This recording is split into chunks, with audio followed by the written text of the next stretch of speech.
Kalau kita di Facebook, begitu kita posting sesuatu, kalaupun kita salah ngomong atau dipersepsikan salah, kita dengan mudah akan mengkoreksi. Gitu ya. Nggak usah mengkoreksi aja dengan percakapan. Ada persanggahannya gitu ya.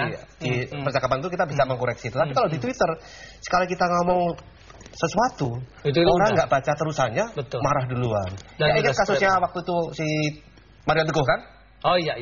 Mario Teguh baru nge-tweet sekian 2. Orang sudah pada marah, mengira bahwa Mario Teguh itu melecehkan wanita. Padahal sesungguhnya tidak. Kalau dia baca lengkap, konteksnya ya. Lengkap, kalau baca lengkap dia berhenti dulu, baca lengkap, akan melihat bahwa ini sebenarnya nggak sebegitu amat. Oke, kita kan tahu bahwa Twitter ataupun juga terutama dunia maya ini memang kesannya tidak terbatas gitu ya. Apakah kayak perlu semacam ada kayak polisi Twitter atau apa nih supaya yang menengahi kesana gitu? Ya nggak usah. Sama seperti kita hidup sehari-hari.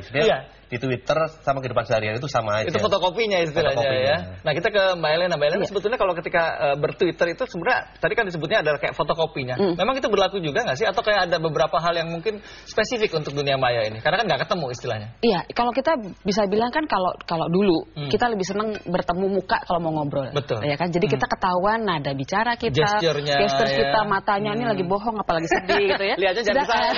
Nah, kalau sekarang kan kadang-kadang kalau kita dunia maya ini kita nggak tahu tanda titik, koma. Itu kan kadang-kadang anak sekarang apalagi ya sudah tidak menggunakan tanda baca sehingga ketika kita baca kita bisa salah persepsi. Balik lagi ya, konteksnya kita nggak tahu apa. Nah, kalau sekarang kita menggunakan media Twitter, kalau saya lihatnya begini, banyak orang sebenarnya tidak tahu juga. Hanya ngikut tren. Jadi ada punya Facebook punya, Twitter punya, euforia gitu terus oh pokoknya bisa nulis apa aja terus dia tulis tapi tidak tahu bahwa ini ada fungsinya enggak. Nah, orang Indonesia kan kadang-kadang gitu secara psikologis mereka tahu bahwa kalau mereka gaul, mereka harus punya Twitter, mereka harus punya Facebook, tapi mereka tidak tahu fungsinya apa. Seperti orang punya BlackBerry atau punya handphone apapun gitu ya. Smartphone gitu ya. Pokoknya tidak tahu fungsinya apa. Sehingga ketika dia tidak tahu fungsi, dia tidak tahu juga etika mempergunakan sebuah alat komunikasi itu. Nah, jadi kadang-kadang kalau sekarang orang bilang kok kayaknya ada yang kebablasan gitu ya main Twitter sampai orang berantem. Kalau saya lihat karena dia apa? Dia sendiri sebagai pribadi mungkin jangan-jangan bukan orang yang populer dalam tanda petik ketika dalam lingkungan sosial yang sebenarnya. Ya kan bisa saja gitu ya. Jadi kemudian dia menggunakan alat lain, media lain yang membuat dia bisa eksis gitu kan. Dia kayak play a role, satu peran jadi berarti dia ya gitu ya. Orang nggak usah dalam situs jejaring atau media sosial seperti ini. Kadang-kadang orang dalam lingkungan sosial kan dia suka milih kan mana. Oh saya di sekolah saya gayanya begini. Ketika dia kursus dia begini. Image-nya berarti ya. Pencitraan, pencitraan. Nah, jadi seperti itu pun juga orang akhirnya menakar juga. Oh kalau saya ngomong sama temen saya bisa gue lu. Kalau sama yang lain bapak. Yang baru kenal gitu. Itu kan juga sebenarnya mereka ketemu udah langsung gue lu dia. Bapak. Udah aman lah bapak aja.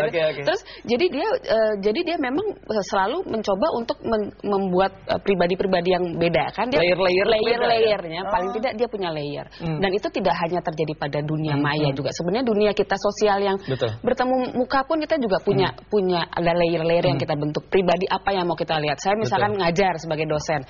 Saya kan nggak mungkin lu gitu. Tapi lagi nonton. Jadi kan mau nggak mau kita harus punya takaran-takaran tertentu dalam berbahasa dan proporsinya gitu. Proporsinya apa. Nah, balik lagi ke situ. Jadi memang ke Twitter orang bisa saja tidak tahu konteksnya sehingga dia bahasa yang dia pakai pun salah nih, jangan-jangan gue lu di Twitter ingat loh, kita nggak bisa milih follower. Jangan-jangan follower kita itu dosen kita. Jangan-jangan bos kita. Jadi serba salah gitu ya. Iya, jadi kita harus bagaimana di Twitter. Di dunia nyata kita bisa milih teman, ketika kita ngomong sama dosen beginilah cara bicara. Tapi follower kita itu beragam loh. Gimana cara kita ngomong? Mas, kita akan break sejenak, Mas. Kita akan lanjutkan perbincangan ini berkaitan dengan etika bertwitter. Tetap bersama kami di Ilasa, jangan kemana-mana.